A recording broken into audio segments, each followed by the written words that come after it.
right, fun. All right. Okay, this is the day of the metallic guitars. Yeah, obviously, the right? day of beauty. They're kind of similar. I dig it. It's cool. I think Very sounds nice. great. It's like a darker take on that one. Yeah. It's like a really old gold top. Yeah. It's beautiful. Beautiful. Oh yeah. I love it. Similar aesthetic going on with the dark back. Yeah. Binding. Yeah. It's my deal. Yeah. Very nice. So hi guys. Hey, what's up? Chris here. Welcome to the Thomann YouTube channel.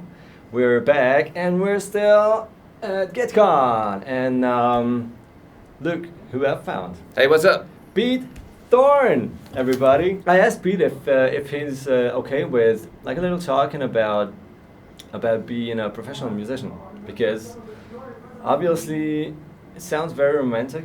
You know, and you're like, oh cool, I want to stay on that stage, and you know, it's right. I want to be the biggest one, and you know, I want to have like a million groupies and whatever. Well, even just to do something you love for a living. Yeah, for whichever reason, you know, It's the romantic you can idea, play your guitar all the time. That's awesome, you know. Right. People love you for that, and everybody wants to be loved, you know. That's all cool. Right. But it's not that simple. Right. Probably It's not. not. So you started off talking about the idea of like a romantic kind of, you know, like the idea of it, right? For me, I moved from Canada and went to Los Angeles, and at a pretty young age. And I guess maybe the hardest part I would say about it that maybe you don't consider is, you know, kind of leaving the nest, like leaving your family and your friends back home, and then you go to a different city to kind of try and make your way. And it's exciting and it's wonderful and stuff, but then the flip side of that coin is you don't see those people as much as you would have, you know. So it's like you have to know that that you're going to be okay with that, and that you're kind of cut out for that, I guess, because that's been a real eye opener for me. You know, it's a difficult thing to move away from family and friends and sort of start over in a different place. So that's the number one thing. And the number two thing is there's going to be lean times, and you're going to starve probably, you know, and you have to be ready for that. I mean, I can remember times where I literally was, you know, I don't know if you do this in Europe or not, but it's like the rolls of coins come from the bank and sure. paper rolls, roll. right? Yeah, of course. And I can remember rolling pennies, you know, or rolling nickels and rolling to pay my rent, you know. I can remember living on $13 for 1 week once, you know, and that, it's, you know, a lot of like sort of lean times in the early days of doing what I did. So, you know, it's all that stuff. It's like, but I always say this. I always say, like, the guitar has to, like, you have to be obsessed with it, like almost a crazy person about this thing, you know, like almost like I don't know how to do anything else. This is all I care about. This is all in order to do it professionally. It has to work. It has to work, because otherwise I'm like, you know, I don't know what this. It's like it chooses you, not the other way around. You know? And so you have to have that kind of passion about it, I think, in order to be, because there's going to be lean times and it's going to suck, and this will be the only thing that carries you through. Is this piece of, you know, wood with 6 pieces of metal bolted across it or whatever. It has to speak to you somehow, like to your deep part of your soul. You know, and I think it's that with any artistry, whether you're a filmmaker or an author or whatever you do. You know, it's like you got to be crazy about it. Because there's going to be a lot of detractors too telling you. Have you ever considered like just throw it away, just move on and do something more, you know, conservative or? Not really. normal? I mean, I did when I was a kid. There was a minute where I waffled a little bit. Like when I was 14, I pretty much decided I wanted to go to MI, and you know, go to LA and like, you know, do that thing, play guitar, you know. And I had that in my head, and then but by the time I was about 17, I was like, I don't know, you know, and I was kind of like a little bit unsure. And it was really one of my very first guitar teachers, Terry McDade, great, fantastic person in my life, and a good friend of mine. He still makes music in Edmonton, Alberta, Canada, where I'm from, and he's very successful actually there. You know, and he stayed in Edmonton, and actually, you know, professional musician in my hometown. That, like, you know, his family's super musical and stuff. But anyway, I sat down with him at one point when I was like 17, and he knew I was kind of not sure about what I was going to. Maybe I should just stay in town and go to university, and not, you know. And he said, you know, you're really good at this, and I think you should really give it a shot. Like he said, you know, he like, just whatever he said. Have a chance. Whatever he said to me that day really made me, it turned me around and went, well, if he says I can do it, then I think I can do it. Then you got to just work your butt off, like playing, and learn how to be, you know, a terrific musician. That's obvious, but the 50% of it at least is being a good person. you know, of having a career in be music. reliable. You have to be open-minded and, you know, social and everything. Yeah, probably. and you know, like, it takes a big ego to play because you got to be able to step out on stage like a rocker, you know. Yeah. But at the same time, you need to know how to tone that down when, like, say, if you're doing a session for somebody, or you're you know, working maybe in a touring capacity with somebody, and they're like, that's not right, you know, what you're doing, like, you need to switch that up, or that's the wrong guitar to play on that, put on the other guitar or whatever. You just need, you can't, like, be like, no. yeah, or if they don't like what you're doing, it's not you know, that's not really what I was imagining. Like, you just try something completely different. You have to be like, just roll with those punches, you know. Yeah. And so it's this weird combination of, like, because it takes the ego to do what we do and step out and be confident, and step out there on stage and play. And then you need to know. I wrote a magazine column about this in Premier Guitar, and I think I called it the sort of like Clark Kent Superman thing, where when it comes time to put on the Superman suit and go out front and play, you know, like, go toe to, like, if you're gonna play with rock stars, basically, like, do, like, you know, you've got a Sideman gig or whatever where you're backing up some big artist. The funny thing is, they get to live in that rock star persona pretty much 24/7, and you don't. You got, because you're more of like a team player. Yeah. You know, you're part of it's the band and the crew and stuff like that, and then you're there to support that artist. But when it comes time, and you got to stand out there at the end of some ego ramp or whatever with the artist, and go back to back with them, and they're like, go, you know, and you got to be like, you know, in the arena or whatever, really just have to turn it believe on. in yourself and, like, go for it. Now it's time to go for it. And then when you get on the bus later, you got to know when to chill out and be the kind of person that other people, like, know how to read the room, the energy, know how to, don't be a diva, don't, just be a nice person, and you know, be somebody that people can count on, know how to be funny and tell jokes, and then know how to be serious when the time comes, and, you know, read the room. You've mentioned playing sessions and stuff. Let's just drop some names. You had some pretty interesting artists to work with. Well, so I've really made, the majority of my career has been live touring. You know, so I started out playing with sort of younger bands and sort of smaller artists, like around it was late 90s. And I was playing with a good pal of mine, actually, Adam Cohen. He's Leonard Cohen's son. That was my first real sort of tour that I did. He's an amazing artist. He actually went on to, I think he won a Juno Award for the last Leonard Cohen album because he produced it. Oh, so he's gone on to have a great career. He's got a terrific career of his own making music. So I toured with him, and then I toured with a band called Blinker the Star, and pop duo named Evan and Jaron, a whole bunch of different people, just getting my feet wet kind of thing. And then around 2000, toured with a guy named Robbie Draco Rosa, who's really big in the Latin world, music world, which was an amazing experience, and, you know, all over South America and in Spain and stuff like that. And then around 2000, I should mention, I also, you know, had a bunch of bands during this time where it was like I did the thing where sometimes I'd be touring with people as a sideman, and other times I'd have a record deal and be in a band. So making own music. Yeah, so I was in a band called Snapdragon that had a deal in a subsidiary of Atlantic. We made an album. I had another band called 40 Foot Echo that had a deal on Hollywood Records. We made a record and had a top 10 rock hit in Canada and stuff. All those things sort of leading up to around 2006, I toured with Jewel, and then in 2007 was Chris Cornell. And that was my, you know, then my touring career was really, I felt like, you know, taken off a little bit. Hard to top something like this. I mean, it's like a really creative artist. So 2007 through 2010 was Chris Cornell, really, and that was just the most fun and wonderful time, and, you know, amazing time in my life. He loved to play and go travel, play crazy places, so we were always touring, and it was really, really fun. And around 2009 or 10, I started playing with Don Henley as well, and so I did that for 6 years or so after that, and then it was Melissa Etheridge after that for 3 or 4 years. Wow.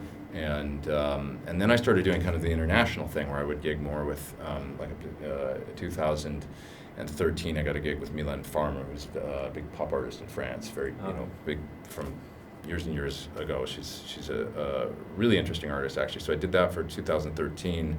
14 and 15 was mostly Japan with Tyoshi Nagabuchi. All right. And 2016 was Michel Polnareff, another French artist. And then this past year has been back with Tyoshi.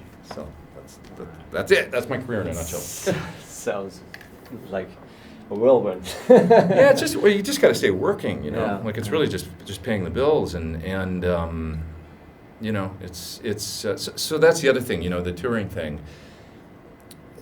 this is the other side of the coin, because it is great. It's wonderful playing and doing all those tours and stuff like that. But it's been the majority of my professional life now at this point for like the last 20 years or whatever. So I've kind of made for artists. Yeah, playing for other people, and you kind of make that decision, because when you go on the road, you get a gig, you're gone for sometimes 4, 6 months, 8 months, most of the year, and you find the years flying by, and you're gigging. It's awesome. You're out there making music and traveling and being paid, and it's wonderful. But you're not in your own band, like making your own. So you have to make sure that that's what you want to do. Yeah. That you're cool with playing other people's music, essentially, and being playing that supporting role. Nothing saying you can't do your own band at the same time, but when you're going away 3-4 months at a time and playing, you're just out of town. Yeah, sure. You're gone. So family, whatever. Exactly. Friends. So know what kind of musician you are, I guess, is my advice. Like, do you want to be in your own band and write songs? Is that super important? Or do you just want to do you love playing the guitar and you love playing different styles and, mixing it up and stuff like that? And if that's kind of what you're into, then maybe the doing sessions and doing the side guy thing kind of thing is, yeah. Well, you have a way more relaxed private life. You do. The amazing thing about doing this, the sideman work or that kind of thing where you're backing up part of the other artists, is you get to kind of like play rock star. You get to go like play big theaters or arenas or sometimes stadiums and be on that stage and experience what that feels like, which is incredible. Sometimes playing like, when you play with Don Henley or something, you're up there playing Hotel California, that's an amazing feeling,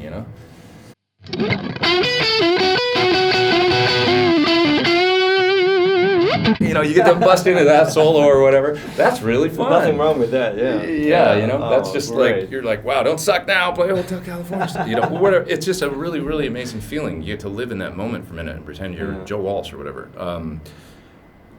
So that's great. And you get paid, and you don't actually sign like some sort of contract where you're signing your life away like you do when you sign a record deal with a band, where it's like you're locked. In many ways, being a sideman, you have more freedom, than you do being in a band. You would think being in your own band, sometimes that's got to be the ultimate as far as freedom goes. It's like, actually, that's not really true.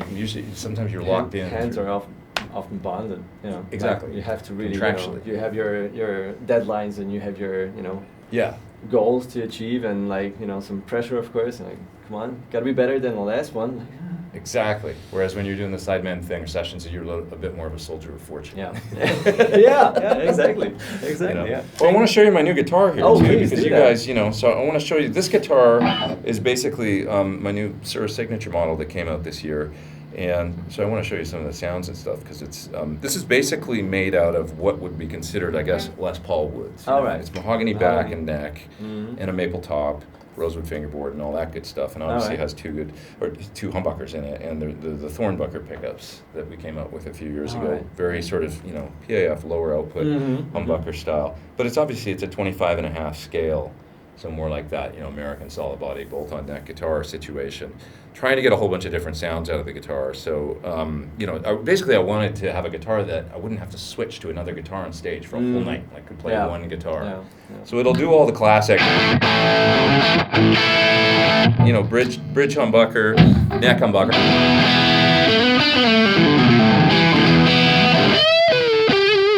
Kind of fat humbucking tones, the middle tones. But you notice it's got the clarity. It's got the clarity with the humbuckers. That's really nice, which I love. I love that, like I say, that Jimmy Page. And I like there to be some top end in the sound. It's not that warm nasal humbuckery. That's great. I mean, I got a fair amount of gain going right here, but it's like there's still. It's still snappy. It's still got some snap. Exactly. Awesome.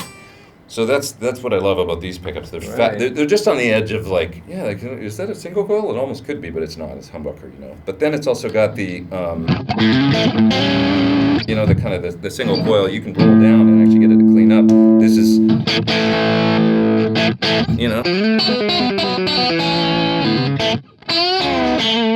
if you're playing country stuff or something, it'll do that kind of, that kind of thing. It's a very convincing. It's a split or split inside. No tap. It's a real split. It's a real split inside coils when I do that position 2 or 4, depending on how you which way you call the switch. This will just be both That's humbucking. just both humbucking? Yeah, And where you the can do next the two one? inside coils. Next one is the neck humbucker, and then the next one is the neck single coil.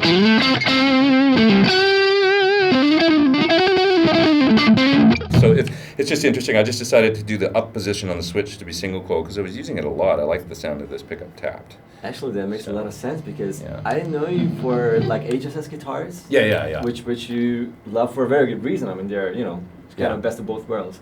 Yeah. And then I've heard about your signature coming with two humbuckers, and I'm like, well, he must have his reason, but I'm a little surprised. Like Yeah. an HSS guy finally turns to a double humbucking. Yeah, you can get good. It's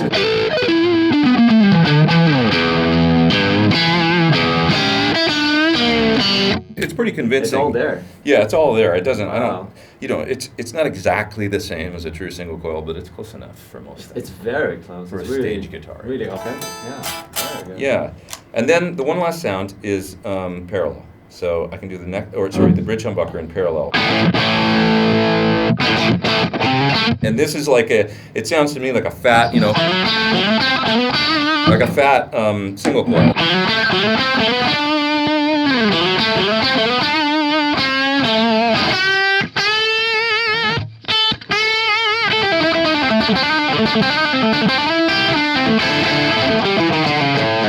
Stop making everyone look bad.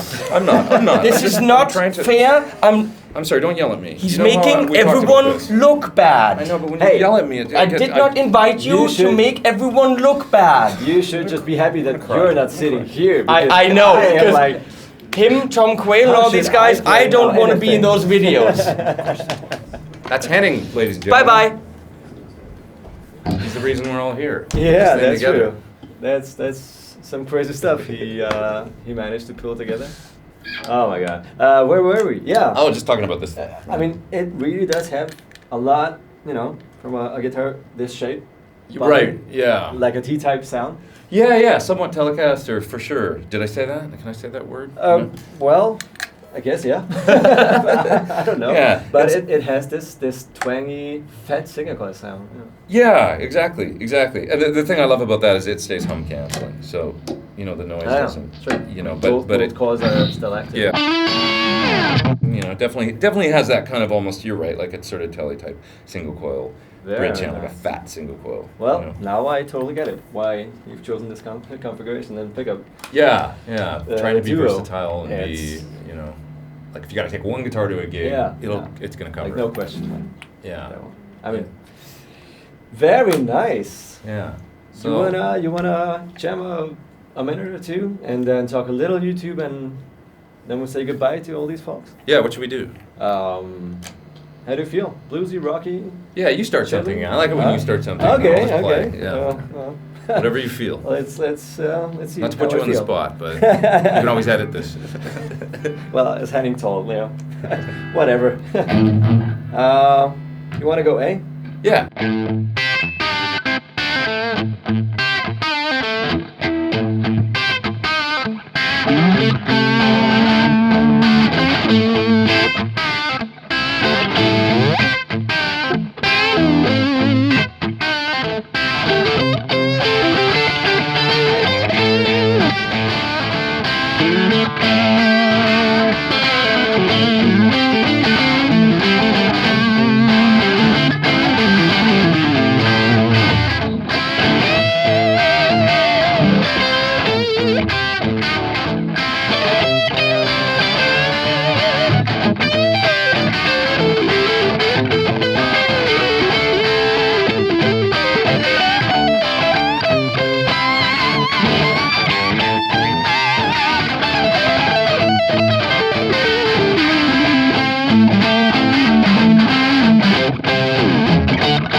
is so tasty, man. Oh, I it's fun. love listening to your play. Oh, thank you, man. Thanks. That was fun. Oh, great. It was fun. So, sort of the other part of your professional life is your online social media celebrity part, Right. which started a couple of years ago, actually. Yeah. 10 or 10-ish years ago. Yeah, it's been like about 10 years. I mean, I started the YouTube channel in 2006, but I didn't really do much with it for a year or two. Like probably like most people, you just figure out what you're doing, you know. But yeah, so there's a couple different things. I did how to play a Eruption guitar lesson just for the hell of it, really. It was like something I decided to do, like, I don't know why. It was just like, well, it seems like a fun thing, like to teach. Because I like teaching, but I didn't really like the booking lessons, the formal having students over to your place or trying to figure out how to, it's just like I did it for a lot of years, especially when I was younger, and then I just kind of like didn't enjoy that, like the scheduling aspect and the kind of trying to figure it out aspect, but the actual teaching part I really liked. And I found the YouTube thing was like a good way to get those sort of teaching yayas out. It was like, I can do this in this format, and then more people will get something out of it. Sure, You can put it, and whenever and however they want to, like, they can break it up and they can Exactly. watch it like 2 years later. Yeah. Because it's there. So I did the How to Play Eruption thing, and that was kind of, really like sort of took off on YouTube, and that was like the first thing that I did that really was like, whoa, that's kind of cool. Like it's actually got some legs, going out there into the world. I was actually on tour with Chris. I was in Portugal, in Lisbon in 2009. And I'd had it up for about a year, and a guy came up to me on the street, and he pokes me in the chest, and he goes, "You taught me how to play Eruption." And I was in Portugal, and that was like, whoa, yeah. And now that's not, I mean, we're all here, and, it's like worldwide, but that was the first time for me. I was like, that's incredible. It was perfect timing. And then as far as the gear thing goes, it was really the Sir Badger. I got an amp from Sir. I just started getting to know those guys. And the Badger 18 was coming out, and they gave me a really nice price on one of the very, very first ones they made, artist price, and I was like, oh, wow, that's really nice of them, and maybe I can do something nice in return. And I thought, I've been making these YouTube videos, maybe I'll try and record the amp really well and put a video up on YouTube, sort of as a thank you to them. And I did that, and then that Badger 18 video really, like, took off, and they hit me up and they said, hey, that video you made really, like, we sold out of a bunch of the amps of our first run. The first ones I had ready to ship were all gone. They said, we've heard really good things from the dealers about the video you made. They seem to think that it had a big impact on the sales of the amp. And I was like, light bulb, I was like, something's going on. This is an interesting thing. This could be something, Yeah, this could be something. And then ever since then, I've just been, when my spare time or whatever, been making these gear demo videos and stuff. And it's just gradually become more and more and more and more of a part of what I do. Yeah. Then when I put out an album of my own in, I guess it was 2011, it was like really helpful as far as, getting the word out, spreading the word, just having the YouTube channel and putting. So it's just been a really, it's been a great thing. It's been an empowering thing. Yeah. I like to say keeping it small, but keeping it all. You literally only have to have your audience. You can reach a whole lot of people on YouTube, and make an appeal to them. To hey, support me in my project or whatever. Or it's better if you buy it than stream it. I mean, there's nothing wrong with that. With like going to your fans and saying like, hey, if you guys want to keep me making music, this is how I do. There's a bunch of different ways to do it. And that's I'm kind of talking about a bunch of different things here. But like with me, obviously, I make pedal demos. I work for companies sometimes, where it's like, hey, we want you to make a demo of our product. And as long as I believe in it and it sounds really good, I can take that work on. Yeah. And then in the course of doing that, I can earn some income. There's also the Google AdSense, revenue, a little bit of revenue every month that you can do. Nothing's, I write original music for every video I do. There's nothing stopping me from taking those songs and putting them on an album, which is actually what I'm doing on my new record, is mining those ideas from video demos for ideas to turn into complete songs. So now you've got, there's just all these different things that you can think, it's like, and that's the way you have to think now. It's kind of like, what are all these different revenue streams, opportunities, ways I can earn a little bit here and a little bit there and a little bit over here. For me, it's like Google, iTunes, getting hired by companies in order to produce, content for their websites or videos or things like that. And then I'm still touring, doing sessions and stuff like that. And you just kind of throw a million things at the wall and see what sticks. Pete, It's been awesome Thank chatting you. with you, and Thanks thank so you much for having me, Chris. for coming. Yeah. And if you guys enjoyed this, please subscribe to our channel. We have every Thursday a new guitar-related content, new video coming up, and do not forget to check out Pete Thorn's channel, which is pure awesomeness, and you will learn a lot how to set stuff. You will hear awesome sounds. Hope so. You can get very nice ideas on tools and pedals and amps and what guitar works with what and why and everything. Do yourself a favor and I subscribe to appreciate his channel. It's one of those guys. Or that's me. He was the other one. So Pete, thanks a lot. Thank you. You guys, Appreciate take it. care. Pleasure. And Thanks for I having guess me. we'll have See you out an there. awesome week here. You guys take it easy. See you next time.